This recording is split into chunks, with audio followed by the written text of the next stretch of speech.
Going on, everyone? Earlier today, Zach Lowe, a very credible insider, said this. The second package is Clarkson, Bogdanovich, and Beasley. Lowe said, from what I've been told around the league, the Jazz feel all three of those guys are worth a first-round pick. If that's the case, there is no deal.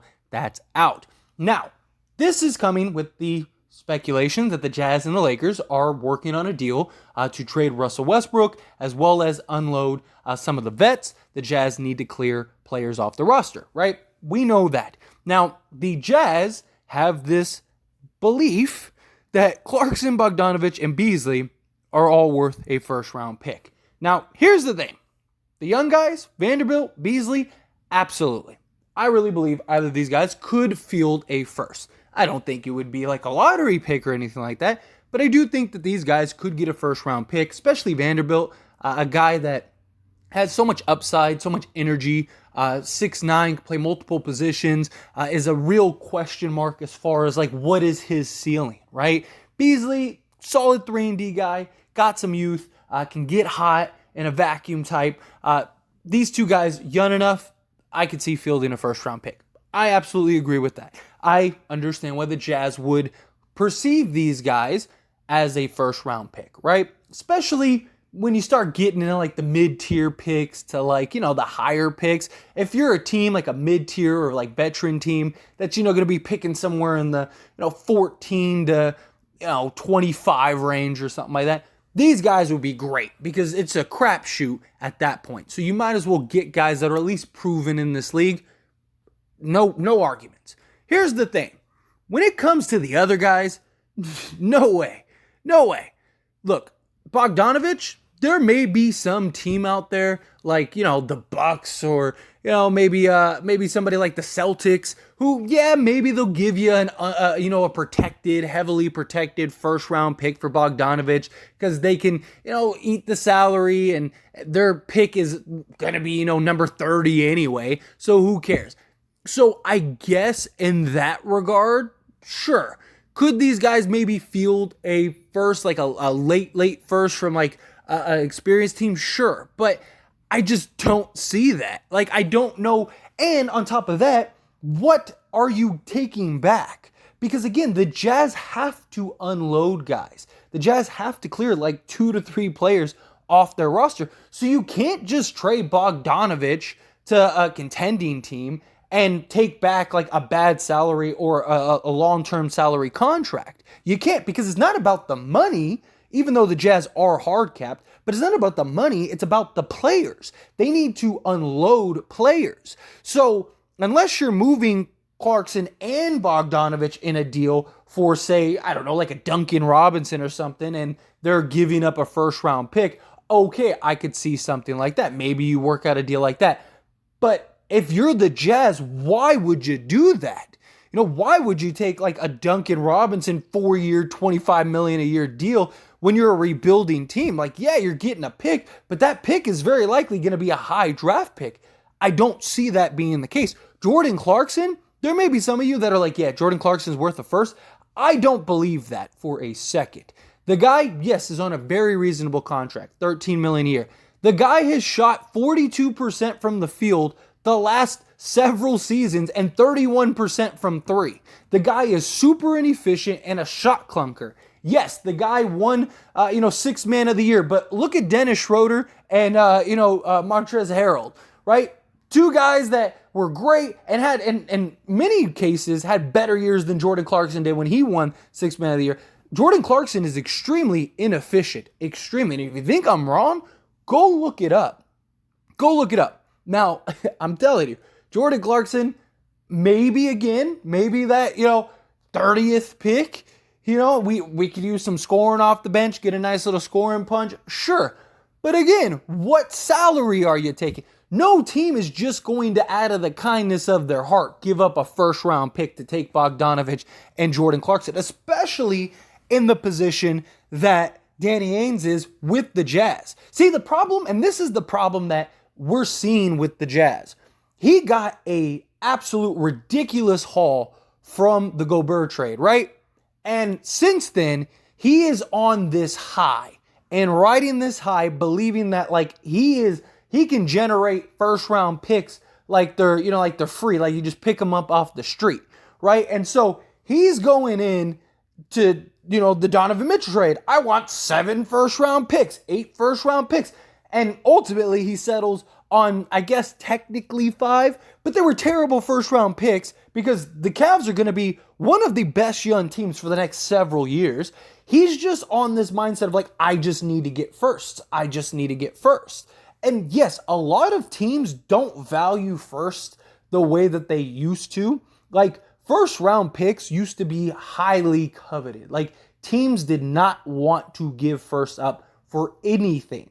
But we're in a new age where get the guy now that will work and figure it out later. A lot of teams are following that mantra. That's why you're seeing a lot of teams willing to give up multiple firsts in ways that that wasn't really happening several years ago. But the difference is like they're giving up first for guys that they believe in, not the end of the bench, 7th, 8th guy rotation players, because no young team is going to take these guys. No, rebuilding team is going to take these guys. So the only teams that would be willing to take these guys are veterans, like veteran-led teams and teams that are contenders. The problem is those guys usually don't have good tradable assets because they're good. So the picks aren't very good. And secondly, they usually have their rotations set. And thirdly, they usually have guys under contract for multiple years so that way they can be competitive for multiple years. So how are you going to make that work? Now, I think that this is just Danny Ainge shooting for the stars here. I think realistically he's going to come crashing down because he wants the 2 first-round picks from the Lakers.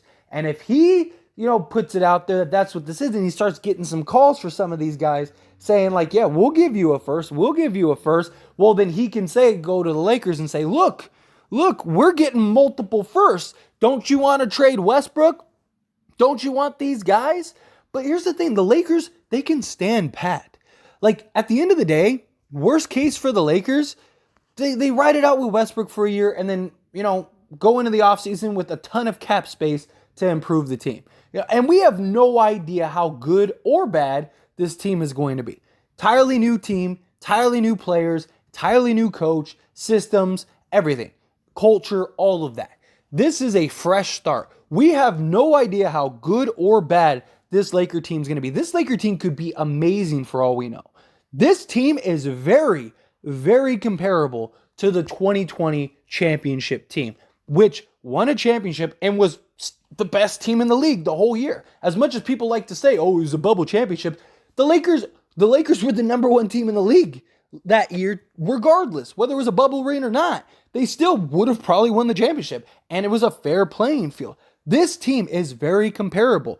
You got Thomas Bryant, Damian Jones, who are younger, more athletic, more versatile centers, just like Dwight Howard and JaVale McGee. You still have Anthony Davis. You still have LeBron. You have your Austin Reeves as your Alex Caruso. You got your Walker. You got your Danny Green. None of these guys shot great the bubble year. We weren't a very good 3-point shooting team, but we're really good defensively, and we generated offense greatly. Even last year, scoring wasn't our problem. It was we couldn't stop anybody. And you got guys like Patrick Beverley now, Kendrick Nunn. We didn't have a Kendrick Nunn that year. We didn't. Patrick Beverley, you could say, was our, KCP, I guess. Now a solid 3-and-D guy that can just guard multiple positions, stuff like that. This team is very comparable. Worst case scenario, the Lakers are okay. It's fine. Don't make a deal. It's good. The Jazz still have to find those deals. So it's becoming a matter of who's going to blink first. And I really think it's the Jazz. I really think the Jazz are going. And look, there's multiple reports coming out.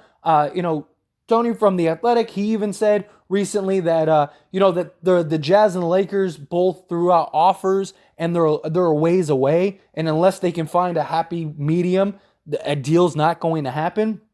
But look, that's what you see with everything, right? That's how the deals work. The Jazz, they don't have the leverage they had in other trades.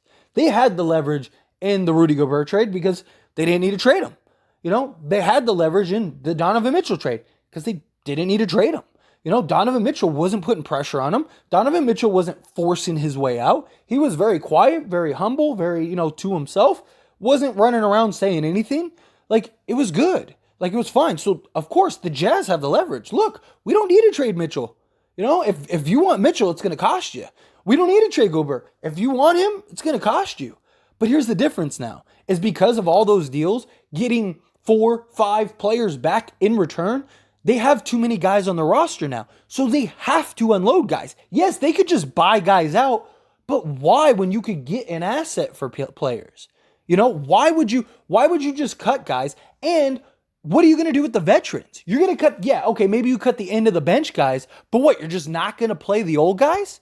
Or you're just not going to play your young guys? What is it? It makes zero sense for the Jazz. At some point, the Jazz are going to have to come down on their price. What they're hoping for is we're still 2 or 3 weeks away from training camp. So with that, we don't need to rush. We can stay at our asking price and just kind of draw this out. Maybe the Lakers get desperate and they trade us. They give us both first for a Beasley, Bogdanovich, and Mike Conley. Cool. We move off of the contract. We're getting rid of Beasley. That kind of sucks. But hey, we get a first, or we get both firsts. We get both first round picks. Yeah, we take on Westbrook, but we clear this out. Boom, it's a win-win for us, right? That's how they're looking at it. But in reality, they're going to have to come down. This trade is the best trade for the Jazz that is on the table. Like, the Lakers have all the leverage because it's like, look, dude, like, what is your other options? Show us another team that has an offer on the table. Show us another team that isn't going to try to gut you, because that's what's going to happen. Those other teams, they know you have to unload these guys. So if I know, just like Danny Ainge is looking at the Lakers like, you want to get rid of Westbrook. Yeah, we want to, but we're not just going to get rid of him just to get rid of him. We're not going to make a bad deal to make a bad deal. You, on the other hand, have to get rid of these guys. We don't have to get rid of Westbrook. We could keep Westbrook next season. We could re-sign Westbrook if we want. The difference is you can't do that with any of these guys. And what are your other options? You're going to give up picks? Or you're going to, take on bad salary? Good luck. If I'm the Lakers, I'm telling you, good luck. Go find a trade. And guess what? If it doesn't work out, well, now we'll talk some second round picks. You could have a first right now. We'll give you a first right now. But if I'm Rob Pelinka, and I'm not saying he will play this hardball, but if I was Rob Pelinka, I would say that. When people try to say, well, look what happened with the Knicks. The Knicks didn't have any leverage. The Knicks played that terribly. The Knicks were goofy in that negotiation. They had no leverage. They had no say. They painted themselves into that corner. That was the Knicks' fault. That wasn't the same situation. The Jazz just came swooping in and said, hey, we'll give you what you want.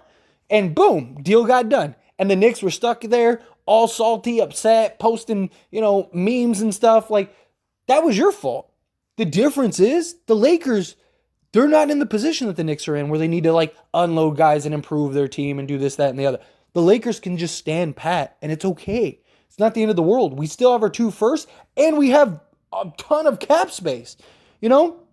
If Kyrie really does want to come, then Kyrie can come. We sign him with the cap space, and guess what? We'd still have our 2 first-round picks to maybe go make a trade and go get another guy to add to Kyrie, Anthony Davis, and LeBron James.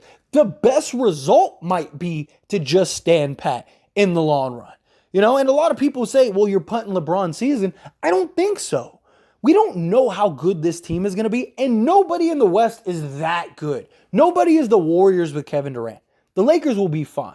But anyway, that's my rant. That's my conversation. That's my opinion. As always, I pass the question on to you. Let me know yours down in the comment section below. Do you agree? Do you disagree? However you feel about this situation, I'd love to hear your thoughts and opinions down in the comments. That being said, hit that like button. Helps me out a lot. Lets me know you enjoy these types of videos, and I truly appreciate it. If you're not subscribed to the channel, hit that subscribe button, followed by the bell notification. Stay up to date with all things sports. Join this wonderful community and all of our discussions. I'll see you all in the next one. Thank you.